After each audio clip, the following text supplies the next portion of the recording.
എല്ലാവർക്കും പുതിയ വീഡിയോയിലേക്ക് സ്വാഗതം. ഇത് നമ്മുടെ ചുവന്ന മന്ദാരമാണ്. രക്തമന്ദാരം എന്നൊക്കെ ഇതിന് പേരുണ്ട് കേട്ടോ. നമ്മുടെ സാധാ മന്ദാരത്തേക്ക് വെച്ച് നോക്കുമ്പോൾ ഒരു പ്രത്യേക ഭംഗിയാണ് ഇതിന്. പിങ്ക് കളറാണ്.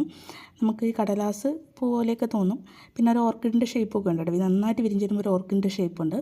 സാധാരണയായിട്ട് നാട്ടിൽ വെള്ളയും മഞ്ഞയും മന്ദാരമാണ് കണ്ടിട്ടുള്ളത്. ഞാനിത് അധികം കണ്ടിട്ടില്ല. അപ്പോൾ ഞാനിവിടെ പാഞ്ചാലി മേട്ടിൽ വന്നപ്പോഴാണ് ഈ ഒരു പ്ലാന്റ് കാണുന്നത്. ഇത് സാധാരണ നമ്മുടെ മന്ദാരത്തിനെ പോലത്തെ അതേ ഇലകളും എല്ലാം അതുപോലെ തന്നെ സിമിലർ, പക്ഷേ ഇച്ചിരി കൂടി വലിയ മരമായിട്ടാണ് ഇത് വളരുന്നത്. പൂക്കളും കുറച്ചുകൂടി വ്യത്യസ്തമാണ്. കുറച്ചുകൂടി ഒരു ഓർക്കിഡ് ഷേപ്പിലൊക്കെ ഉള്ളൊരു പൂക്കളാണ് ഇതിനുള്ളത്. ഇതാണ് എൻ്റെ മുട്ട്. സാധാ മന്ദാരം പോലെ വിത്ത് വഴിയാണ് പ്രൊപ്പഗേഷൻ നടക്കുന്നത്.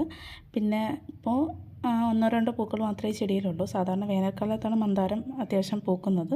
പക്ഷേ ഇത് നല്ല രീതിയിൽ പൂക്കുകയാണെങ്കിൽ നല്ല ഭംഗിയായിരിക്കും കാണാനായിട്ട്. കാരണം നല്ല ബ്രൈറ്റ് കളറാണ്. സാധാരണ മന്ദാരത്തിനൊക്കെ ഒരു എന്താ പറയുക, വെള്ളയും മഞ്ഞയൊക്കെ ഒരു ലൈറ്റ് കളേഴ്സാണ്. പക്ഷേ ഇതിപ്പോൾ നല്ല ബ്രൈറ്റ് കളറാണ്.